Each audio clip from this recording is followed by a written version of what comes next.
Foreground service camera. The permission is used for user initiated QR code scanning during the secure login and logout workflow in our enterprise compliance application.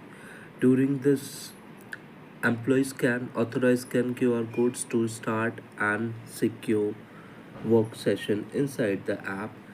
The camera is assessed only while the user is actively using the scanning screen, and the foreground service ensures uninterrupted camera operation during the visible workflow. Foreground service data sync. This permission is used to sync enterprise security and device compliance status with our backend server in real time. This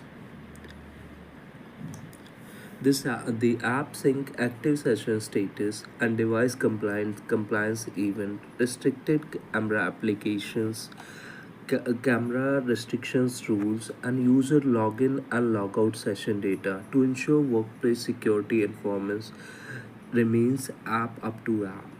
This is safest and strongest app that continuously syncs the device status, login logout state, restriction policies, compliance events, and temper events during the session when the user is logged in.